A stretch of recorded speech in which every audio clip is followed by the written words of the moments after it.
How do you have a fourth-generation refugee? There is no such thing except under UNRWA rules. And so UNRWA exists to perpetuate the Palestinian refugee problem and to perpetuate the identity of these people, and not just the identity, to perpetuate the suffering. Because Arabs can say they're still refugees, that Palestinians should forever remain refugees until Israel is destroyed. What is that? Is that a pro-Palestinian position, or is that keeping the Palestinians forever imprisoned in 1940s and 50s ideology?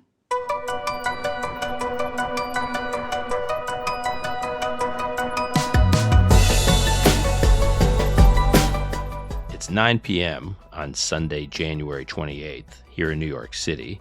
It is 4 a.m. on Monday, January 29th, in Israel. This past Friday, the day before the world marked the genocide of the Jews, the Shoah, or the Holocaust, the UN's International Court of Justice issued a preliminary ruling in South Africa's case accusing Israel, the one Jewish state, of genocide. The infuriating news here is that this case got as far as it did, and it has now put on the agenda that there was plausibility to the charge that Israel has been committing genocide. The ICJ ruled that some Israeli actions in Gaza could fall within the definition of the Genocide Convention and instructed Israel to prevent acts of genocide and punish incitement and facilitate aid to Palestinian civilians in Gaza, which, by the way, Israel has been doing, while often being stymied by Hamas and by bottlenecks at the Egyptian-Gaza border. Israel will now have to report back to the ICJ in a month, and the court could take years to decide this case. That said, the ICJ did deny South Africa's request for an injunction for an immediate ceasefire. Now, buried in these court developments is that the ICJ was depending for its evidence on reports from what to many people is just an obscure agency called the United Nations Relief and Works Agency for Palestine Refugees in the Near East, or its acronym UNRWA. This agency exists to care for Palestinian refugees from the period 1946 to 1948. Now, the timing of the UNRWA reports in the court proceedings were curious because UNRWA has just had to fire staff accused of involvement in Hamas's October 7th massacre of Israelis. That's right, UNRWA employees were directly involved. On Friday, the U.S. State Department announced a pause in funding for UNRWA because UNRWA is funded largely by U.S. taxpayers and taxpayers from a number of other countries. Interestingly, UNRWA has for years issued statements of zero tolerance for hatred and anti-Semitism. But a new report by the NGO UN Watch will be presented to Congress this coming Tuesday, which shows, quote, how a Telegram group of 3,000 UNRWA teachers in Gaza celebrated the October 7th massacre. The message group's administrators are seen praising Hamas's, quote, holy warriors and praying for them to murder Israelis. Oh God, tear them apart, one message says. Kill them, one by one. Leave none of them behind. Another says, execute the first settler on live broadcast. One urged that Gazans stay in place to help Hamas. UN Watch has found similar anti-Semitic statements on UNRWA staff Facebook pages going back to 2015. Now, back to these Palestinian refugees who seem to be cared for by a UN agency that has basically been a Hamas incubator. Who are these Palestinian refugees? How does one become eligible? According to the UNRWA website, we'll post the UNRWA website link in our show notes, refugees are defined as, quote, persons whose normal place of residence was Palestine between 1946 and 1948, and who lost both their home and their means of livelihood as a result of the 48 conflict. Now, the number of refugees in 1948, according to UNRWA, was 360,000. Today, according to UNRWA, the number of refugees is 5.9 million. How? How's that possible? UNRWA defines Palestinian refugees not only as the original refugees, but, and I quote here, the descendants of Palestine refugee males, including adopted children. Now, the UN does not apply this standard to any other refugees anywhere in the world. Only for Palestinians does the UN define refugees by multiple generations of Palestinian Arabs, no matter how many, no matter where they now live. To be clear, again, there are no other cases in which the UN automatically transfers refugee status to the descendants of refugees. And these Palestinian refugees maintain their refugee status even after they acquire new citizenship somewhere else. Now, finally, the UN has one central agency responsible for handling all refugees globally. But Palestinian refugees are the only category that have their own agency within the UN. They're the only ones with an UNRWA. Why? What's going on here? And also keep in mind that UNRWA's funds and administration have been relieving Hamas of its duty to take care of the people Hamas governs. Hamas has its people in UNRWA providing major social services in Gaza to the Palestinian people, but Hamas has no responsibility to provide the funds for these services. Those come from us, taxpayers around the world, that are funding UNRWA and therefore funding Hamas's presence in Gaza. There's a lot going on here, which is another dot to be connected to October 7th. And to unpack all of this, we welcome back Haviv Rettig Gur of the Times of Israel for our weekly check-in from Jerusalem. Haviv Rettig Gur on UNRWA and Hamas, the perfect affair. This is Call Me Back. And I'm pleased to welcome back to this podcast for my weekly check-in from Jerusalem, Haviv Rettig Gur, who between the last time we recorded a conversation, Haviv, and this time, we were in London together, having a couple of conversations at events in the UK. So, Haviv, good to see you. It was good to be with you in London this week. It's good to be here, Dan. It was fun to see London. We drank tea. No, we didn't actually drink tea, but we should have. You know, what a missed opportunity. We didn't drink tea, yeah. And it was, I actually, as distraught as I am about the backlash against Israel and the Jewish people in the United States, I couldn't have imagined it worse somewhere else in the West, but it is definitely worse in London. And speaking to a number of Jewish leaders in London while we were there, I was struck by what they are dealing with. Yeah, you know, hundreds of people came to see us on our panel, and we asked them outright, how do you feel? Are you frightened? Or, we're seeing in the press, is that to reflect everybody said yes. There's a sense of real, not physical imminent danger now, but a horizon of physical imminent danger that they are smelling and sensing coming down the road. And so many said it to us, who vote left, who vote right, who more religious, less religious. There's the very least a psychological tension there that frankly broke my heart. Yeah. And you see here in the U.S. layers of, depending on where you live in the United States, layers of concern about outward-facing visible expressions or identifying expressions of Judaism, and a little more caution about how you talk about Israel in public in the event that someone else in public overhears you, and so there like, depending on where you're in the country, there's some concerns. Some concerns are worse. Some parts of the country, the concern is higher than others. That's what I mean by layers. In the UK, it's a whole other level. I mean, I was with some members of the Jewish community just out and about, and the degree to which they are so cautious and almost locked down in giving away at any time, lest anyone overhear them talking about Israel or talking about their connections to Israel. It was a whole other level of eerie sort of creepiness about having to live in a sort of hidden existence. Having to live quietly. That was awfully strange for an Israeli to see. Yeah.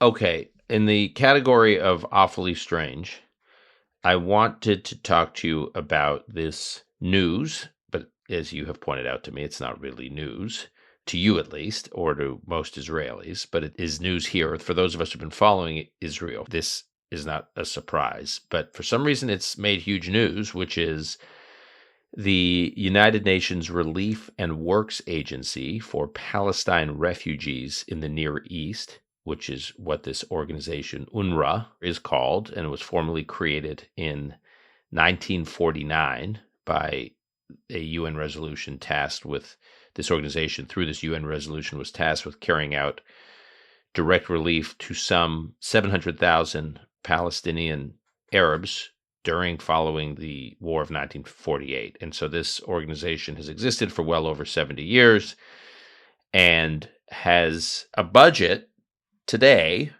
of over $1 billion a year, a budget of over $1 billion a year for the UN to provide relief to Palestinians, specifically in this case in Gaza. And over the last couple of days, Haviv, 9 countries have announced, including the United States, that they are cutting funding to UNRWA.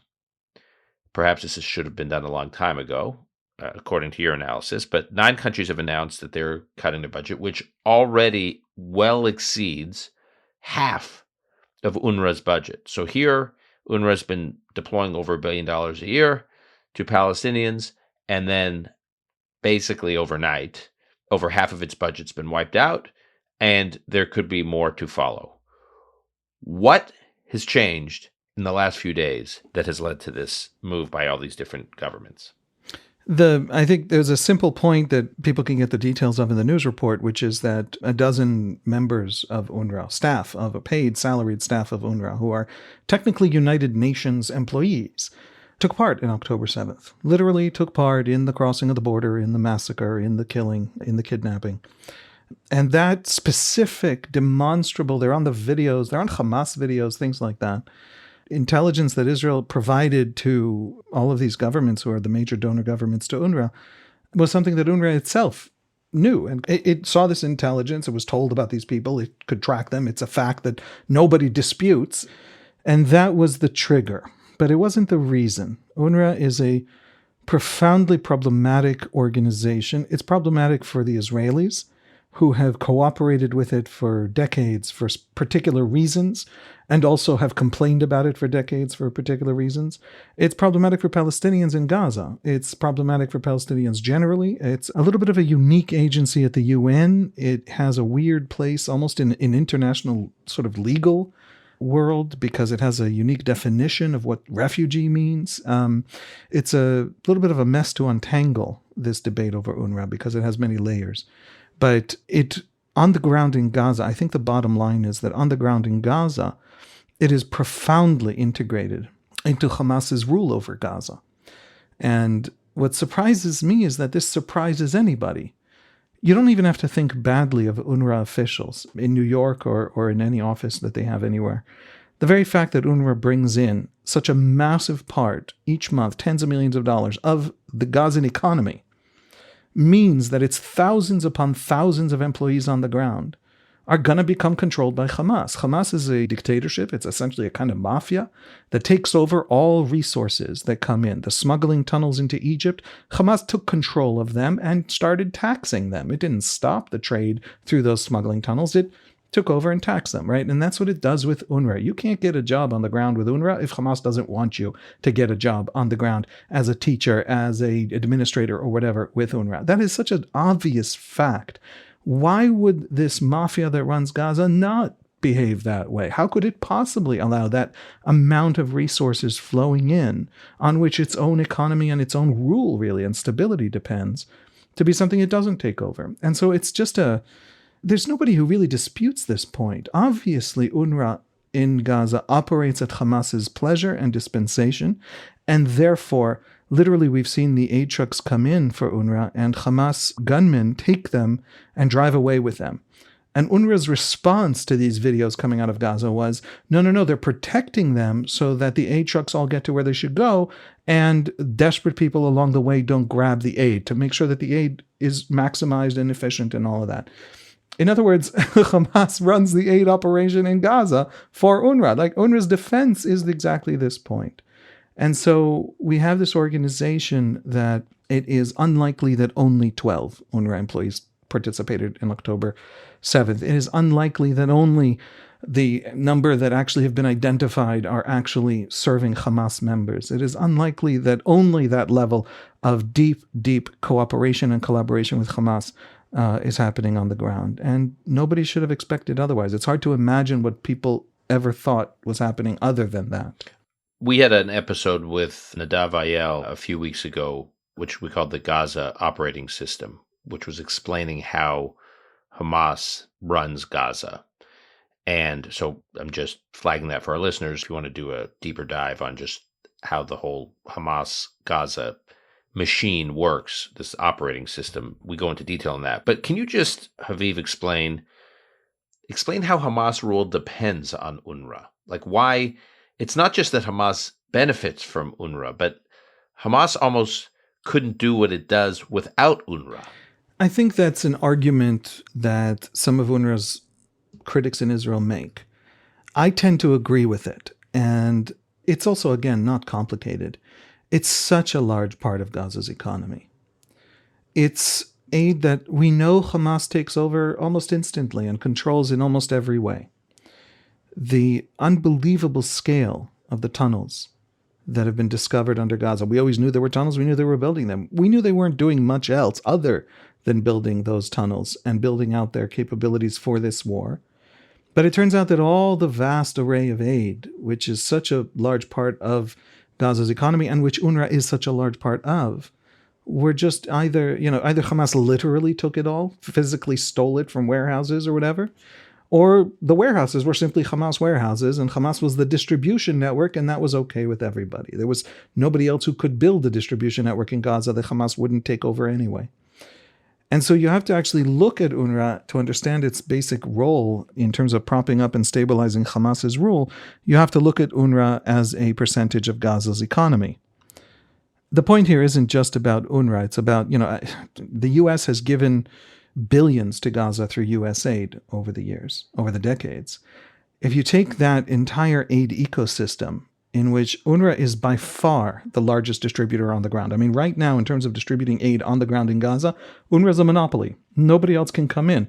It turns out that some of the contributions of the World Food Program are actually being distributed by UNRWA, which is strange because UNRWA is not an aid distribution organization. That's not its expertise. The World Food Program does know how to come into a troubled area with bad distribution networks and feed lots of people over a long period of time very quickly in emergency situations.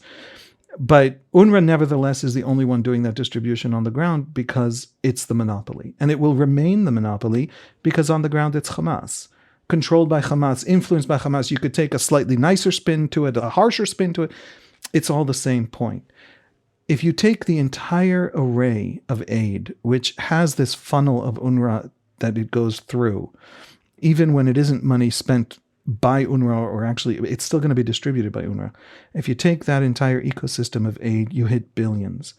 And that very fact has freed Hamas to invest everything it has ever invested. It's a government, Hamas.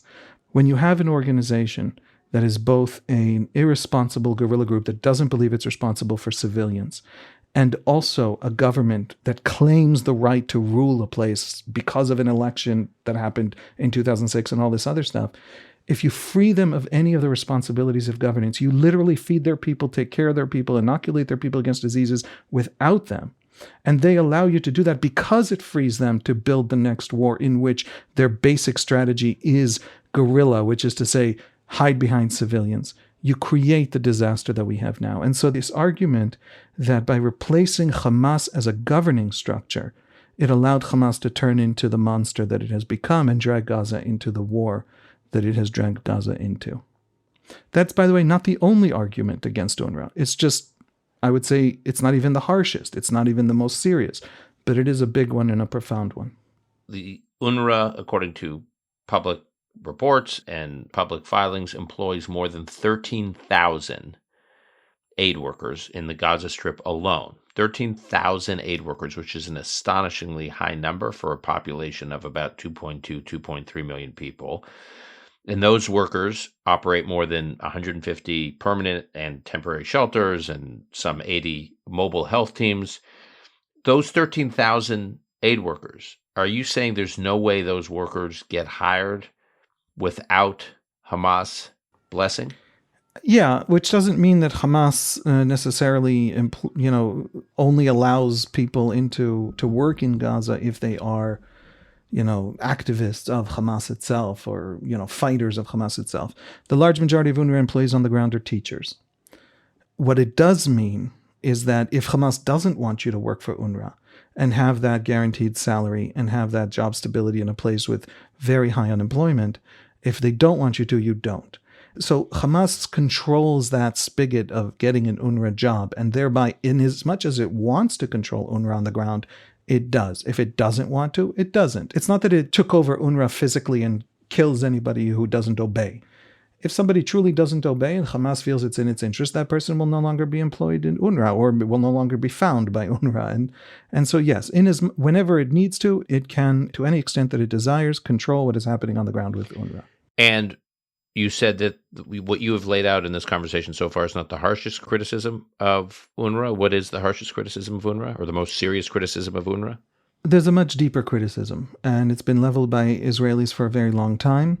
And the international community has not really taken notice, but it is a very serious criticism. Einat Wilf, former member of Knesset, has actually written a book about this. The criticism essentially is that all the refugees of the world, I'm going to give it at a very sort of simple level, all the refugees of the world are taken care of by the UN mechanism called UNHCR, United Nations Refugees Agency. There is this refugees agency that takes over tries to help refugees all over the world in all the different conflicts of the world since the founding of the UN, basically. And one of its overwhelming and overriding priorities is to resettle the refugees. You have refugees coming out of Myanmar, coming out of sub-Saharan Africa, in one of the wars of the Congo, or wherever you have refugees. This is an organization that tries to find them countries where they can resettle, tries to help feed and clothe them if they have trouble finding countries to resettle so they can go back after a conflict. Most are resettled. Most don't go back. Tens and even more than tens of millions of refugees have had help by the UN Refugee Agency to be resettled all over the world. There is one other UN refugee agency, and it's the only other UN refugee agency, and it is UNRWA, and it is unique. And it's unique in two ways. One, it is only for the Palestinians. The Palestinian refugee problem has its own UN refugee agency, specially tailored for it, and they do not fall under the other refugee agency that all other refugees on earth fall under. But what's unique about it, and the reason that the Palestinians insist on having a separate refugee agency, is the definition of refugee is different. Under the UNHCR rules, if you become a refugee in some terrible conflict in some place in the world, I'm not going to pick a country because I don't want to be accused of picking on that country. Country X, and you are a citizen of X, and there's a war, and you feel the need to flee, and you end up in country Y. And the UNHCR helps you resettle in country Z. Once you get naturalization in country Z, you are no longer a refugee. Your children born in country Z as citizens of country Z who can rise up to be the prime minister of country Z, they're not refugees. There is no UN or international law or any definition by which they are refugees. Being refugees is part of their historical experience. It's their grandparents were whatever, but they are not refugees. Under UNRWA rules, if you or your ancestors were in any way part of the 1948 experience of displacement, if you lived 3 months in Palestine during that war and were displaced by that war, most of them did not live 3 months. I don't mean to minimize the Palestinian experience of 48, but what I mean to say is the rules are so very specifically tailored to one goal. You are forever refugees, no matter what citizenship you get, no matter if you become the head of state of country Z. Your children are forever refugees. Your grandchildren are forever refugees. There are high-ranking officers in the United States military who are technically Palestinian refugees under UNRWA rules. There are leaders of, there are the great-grandchildren of 1948 refugees who for 3 or 4 generations have had other citizenships who are still refugees under UNRWA rules. And the reason that the UNHCR's rules, or the UN Refugee Agency rules, are meant to reduce the number of refugees in the world. The UNRWA rules are meant to expand the number of refugees in the world, and to make the Palestinian refugee problem unsolvable, except in one way, which is the return of everybody to where they were at the beginning of the conflict of 1948, or really 1947. It's a set of rules that to the Israelis are so obviously First of all, a complete departure from international norms, specifically for the Palestinians, and not out of any love for Palestinians. Because in Lebanon, they can continue to call the Palestinians who have been in Lebanon for 75 years now Palestinian refugees and keep them living in refugee camps. And by the way, for decades, generations, denied them in law the right to own property, to own real estate, the right to do business. Because of this category, Palestinian rights and the grandchildren of the Palestinian refugees, their rights, have been denied in Arab countries for generations. This is a system and a way of thinking that has massively perpetuated and even increased Palestinian suffering generation after generation after generation. And the Israelis look at this and they say, this is unique. This is to perpetuate refugee status for all time. This is ideological. And what is the ideology? Israel's 1948 founding needs to be reversed. And so the Palestinian refugee experience has long ago stopped being. Palestinians are the only nation on earth that can have a refugee camp within a city under Palestinian rule. And it's a Palestinian refugee camp. What is that? When Israel was founded, between 1947 and let's say 1952, there were about 700,000 Jewish refugees from Arab countries, who all mostly ended up in Israel. And there were about 700,000 Palestinian refugees. Okay, so just you're talking about Jews living in places like Iraq and Jews living in Egypt, Jews living in Morocco, Jews living in, not an Arab country, but Jews living in Iran, a Persian country. And during that time, late 40s, early 50s, you have this huge influx of Jews from those countries coming to Israel. They are literally refugees because there were unbelievable anti-Semitic violent pogroms in those countries, and Jews either had to run for their lives and get out, or they were forcibly moved out. They had nowhere to go. So those Jews that were kicked out or had to flee from these Arab countries were refugees that landed in Israel. That's what you're talking about. Right. Not a single one of them is a refugee today. And every single Palestinian who was made a refugee in 48 is still a refugee today. You're saying not a single one of those Jews is a refugee because they have been integrated into Israel and they're now citizens of Israel. Absolutely. And some of them from North Africa went to France, and some of them from Egypt went to Britain. Most of them ended up in Israel for various interesting and important reasons, but even those who didn't end up in Israel aren't refugees. There are no Jewish refugees anymore. And that is not because they weren't persecuted or expelled or their entire culture was destroyed and demolished and denied by the civilizations in which they lived. In 1950s, in different countries, it happened in different ways. In North Africa, it was part of, when the North Africans kicked the French out, basically, the Jews are all made to flee as well. And so that's already in the early 60s, late 50s. In Egypt, it happens after the 56 war. And the Egyptians say things like, before Israel's founding, everyone in Egypt loved Jews. And then the 56 war was an unpleasant experience with the Israelis, and every last Jew had to leave. Anti-Zionist Arab nationalist Jews who thought they were Arab nationalists all had to leave, every single one to the last man, woman, and child. You want to say that's Israel's fault? That's not your own country's and civilization's fault? There's never really been an Arab introspection. Incidentally, Mahmoud Abbas, the Palestinian leader, has written against Arab countries and the mass expulsion of Jews from those Arab countries, and basically said, just to paraphrase a little bit simplistically, if you hadn't been such, so vicious to your Jews, maybe we Palestinians would have had a smaller problem. I have a little sympathy toward that view, but they were, so they have that problem of millions of Jews living in Israel. But the basic point here is that Jewish refugees and Palestinian refugees begin the same number. And very quickly, there are no Jewish refugees left. And Palestinian refugees multiply. And they multiply under Jordanian rule in the West Bank for 19 years. And they multiply under Egyptian rule in Gaza for 19 years. I'm talking about 1948 to 1967, when Israel doesn't control the West Bank and Gaza. But there are still Palestinian refugees inside Palestinian cities. What is that? How do you have a fourth-generation refugee? There is no such thing except under UNRWA rules. And so UNRWA exists to perpetuate the Palestinian refugee problem and to perpetuate the identity of these people, and not just the identity, to perpetuate the suffering. Because Arabs can say they're still refugees. Therefore, I Syria, I Jordan, I Lebanon. Jordan's a different case. Jordan did give citizenship to a great many Palestinians, but the basic rule holds. And the basic rule is I can keep thinking of them as refugees so that I can keep demanding that history reverse itself, that 1948 reverse itself. The Arab world, through this UNRWA definition, has kept the Palestinians suffering for the Arab world's own ideological resistance and recoiling from the idea of an Israel existing for generations. And UNRWA's definition is fundamental to that reality. And so there's a thing that where UNRWA distributes all the aid in Gaza, fantastic. UNRWA is also one of the great arguments that Palestinians should forever remain refugees until Israel's destroyed. What is that? Is that a pro-Palestinian position, or is that keeping the Palestinians forever imprisoned in 1940s and 50s ideology?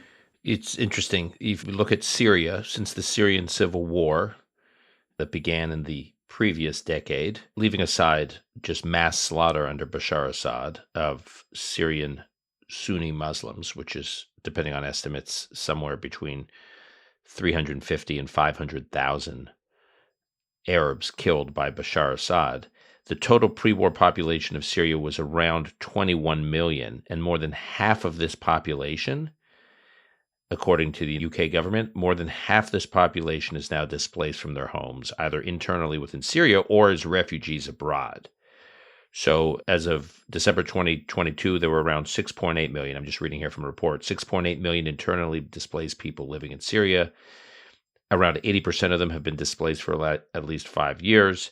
And then obviously there's this large number that have been scattered around the world, according to the UNHCR, which is the UN Relief Agency, as you mentioned, or the UN Commissioner for Refugees.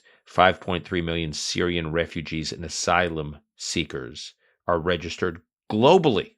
Over 5 million Syrians are now scattered around the world. So what is just to put a finer point on this, take those, because this is like a real-time refugee crisis, these Syrians who've been either slaughtered or chased out of Syria by Bashar Assad. So what is their status within the UN structure? They don't have a dedicated agency like you're describing that exists for the Palestinians. They fit into the macro global structure, and I just want you to put a fine point just as a case study in comparison. The UN has one great and beautiful mission with these people. Find them new homes. If the war settles down, if they feel it's safe, if Syria actually is safe for them, go back. If not, find them new homes. In 10 years, there won't be any Syrian refugees. And it will be all about finding them new homes, finding them work, integrating them into economies, integrating them into other countries. And that is what the UN Refugee Agency does and has been doing since the founding of the UN. There's only one group of refugees whose numbers grow with each generation. And again, there are people who are well-known citizens of other nations, political leaders, generals in other armies who are technically refugees because they fall under UNRWA rules and not under everyone else on Earth's rules. And when you have a special rule for Palestinians, and it's a source of tremendous Palestinian suffering in Syria, in Lebanon, over the decades, it's not to help Palestinians. To Israelis, it seems blitheringly obvious that when there's a special rule and it's only to the other side of it's not even for Jews. If Jews fleeing Iraq had some way that they could still claim refugee status in some way from Baghdad, do you know how much of Baghdad's real estate the Jews are owed if we go back to 1948? I mean, at the time, something like a quarter. It's this enormous debt if we start to relitigate all the refugee experiences of history. There were well over 100 million refugees in the 20th century, of which the Palestinians, that original cohort of actual refugees, are 750,000 or so. So without minimizing at all from Palestinian suffering, the goal of UNRWA is not to solve the problem, it's to perpetuate the problem. And you know that because of the definition of refugee. And it's a definition that has served all the countries around us and the Arab cause generally to say this is a refugee problem that only ends one way, and that way is the end of Israel and the restoration of this imagined pre-1948 Palestine, which was this perfect society, an idyllic society, until the evil Jews showed up and robbed everybody. And that narrative is what UNRWA serves. And UNRWA serves it with a $1 billion a year budget, with a aid distribution network in Gaza that is at any moment and to any extent that Hamas wants, controlled by Hamas at any time, literally to the point where these trucks are being shepherded through Gaza by Hamas gunmen. We Israelis say, hey, they're robbing the aid. And UNRWA's like, no, they're just doing the distribution itself. They're protecting the aid, right? As if that's better. That's the story of UNRWA. There's the immediate on-the-ground problem, and there's the deep, generations-long problem that is UNRWA's profound disservice to actual Palestinian well-being. How does this legal and economic structure shape Palestinian culture? It's created by the UN, this structure. And I think what you're saying is it has actually had a instrumental role in shaping the Palestinian narrative. When Al Jazeera and Al Arabiya reporters over the last 100 days have asked Hamas officials on TV, live TV in Arabic to the Arab world has been watching obsessively, especially the Al Jazeera coverage, which is extremely pro-Hamas. And when they're asked by these anchors, your people are all in these tunnels, so they're dying slowly. Palestinian civilians aren't in the tunnels. Why don't you let Palestinian civilians into the tunnel? Why don't you protect Palestinians? Hamas's response has been, and this really emphasizes the point about a guerrilla mentality that does not accept responsibility. Hamas's response has been, that's not my responsibility to take care of Gazan civilians. Israel is the evil occupier. But there's also another group that Hamas keeps citing as the people responsible to protect Palestinians from a war Hamas started. And they said that's the UN. And so in Hamas's view, and Hamas was trained to think this way by decades of the UN behaving this way. In Hamas's view, the UN is responsible for protecting Gazan civilians, feeding Gazan civilians, not as an emergency stopgap measure because there's a war on and there's terrible civilian suffering and it's a war in urban environments, etc., Mosul in 2016 to get rid of ISIS. Not that situation. Permanently, as a structural reality of the Gazan economy and Gazan society. I don't want to talk about Palestinian culture so much being shaped by it, because culture is a big word and a complicated word and too easy to use for all kinds of tendentious kind of arguments. But if you want to talk about political culture, it is a kind of welfarism on steroids that has absolutely demolished the capacity of Palestinian political elites. By the way, it's not different among Fatah. Fatah also doesn't think it's responsible in a profound way for Palestinian well-being, the Palestinian economy, the Palestinian future. When a Palestinian official like Salam Fayyad, who is this Western-trained economist, and he's a little bit imposed on the Palestinians by the Americans and by international donors, and he becomes prime minister of the Palestinian Authority, and he starts this massive project to root out corruption, which is rampant and massive, and double-digit percentages of aid to Palestinians has disappeared in Ramallah to this corruption, and he starts to root it out. They immediately kick him out of office, because it's the same kind of essentially parasitic politics. It is elites that live off of the aid spigot that is such a large part of the Palestinian economy that it is the thing that these elites are focused around and prevents them from ever becoming seriously involved in building an actual coherent Palestinian economy, by the way, and a Palestinian democracy. The very idea, I don't mean democracy in some shallow way. I mean the simple idea that they are responsible to their people. They're not responsible to their people. They're not funded by the taxpayers of Palestine. They're basically funded by the rest of the world, by the aid money. And so there's been this warping thing happening with this aid money. It's true across the board. It is triply true with Hamas.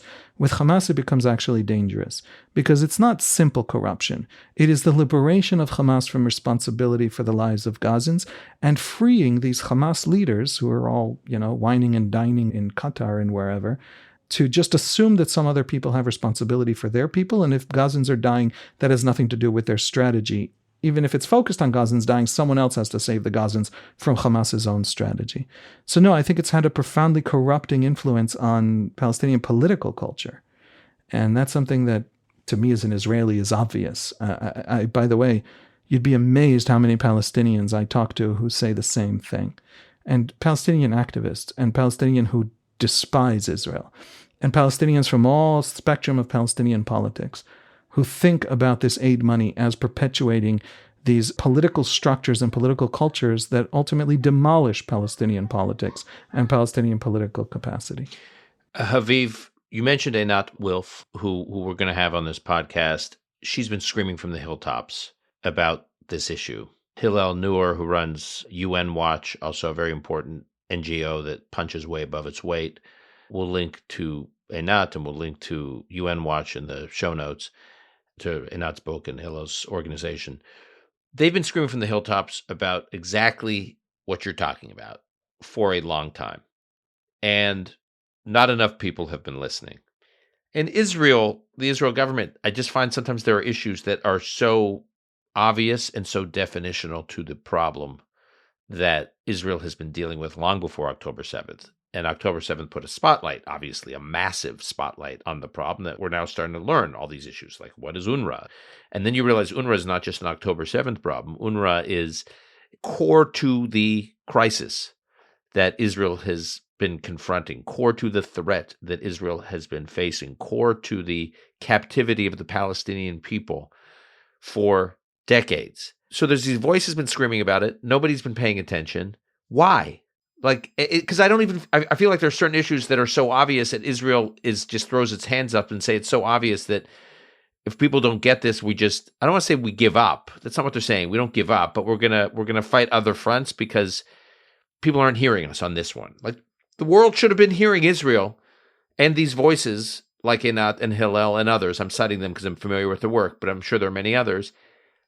And it takes this moment and these 13 or whatever it was aid workers who are tied to Hamas and participated in October 7th to be the wake-up call. It shouldn't have taken this. I think that the beginning of talking about this seriously has to do with the sense that there is some chance, everyone doubted it, many still doubt it, but there is some chance that the Israelis will actually see through this war and actually get rid of Hamas. And there is a discourse that's starting to be heard for a month now, not this week, by the Americans, by the Saudis, by the Emiratis, by Palestinian Authority officials, by the Europeans, about the day after. And if we're starting to talk about the day after, we've already entered this pivot of history. There's so much inertia in these kinds of structures. And then suddenly you reach a moment where everything's kind of breaking down. And that's what did Rahm Emanuel say? Never allow a good crisis go to waste. Right. And the point of that is that there is a moment of the breakdown of old inertias in which you can build new things.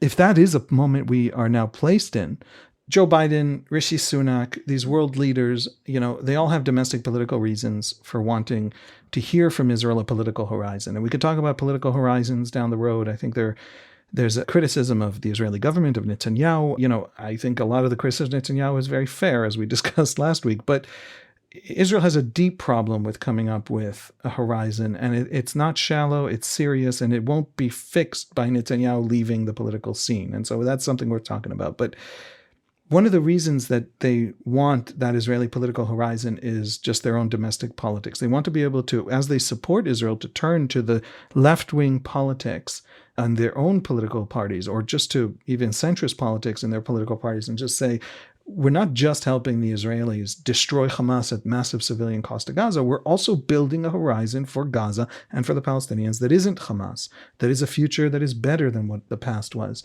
So they want that ability. But I think that a lot of the talk isn't just that internal political ability to say that internally in domestic American or British or French or whatever politics. I think that some of it is just the sense that this is a moment where all the old inertia has collapsed.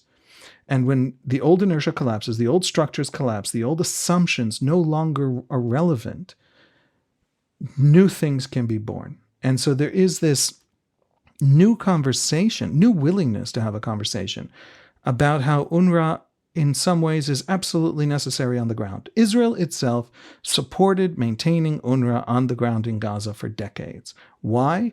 Who else is going to do it? Who else is going to distribute the aid? Israel had this idea that it can deter and contain Hamas. But it had this idea because A, the costs of removing Hamas were too catastrophic to imagine. Witness this war. B, Hamas stabilized Gaza. Hamas rules Gaza with an iron fist and actually gives us stability. When you don't think peace, prosperity, happiness, and joy are available to you, you settle for stability. And so Israel has allowed UNRWA, wanted UNRWA, even itself helped prop up UNRWA to function in Gaza and be that major distribution channel. And now that we're talking about the possibility of building something new, different, better for Palestinians, because that is a better and more serious stabilizing force going forward.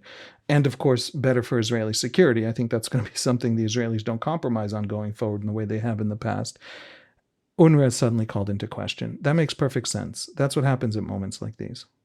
All right, Haviv, thank you for that crash course in UNRWA and the UNRWA moment, and just another example of how October 7th is opening the world's eyes to something that was obvious to many, including you, but now finally we're getting some necessary action, and hopefully it's not just 9 countries by the time this episode posts that are pulling back their funding of UNRWA and shaking up this program. Hopefully it's a lot more. Until then, I will not only speak to you soon, but I will see you soon in Israel. I look forward to it. Thanks, Haviv. Me too.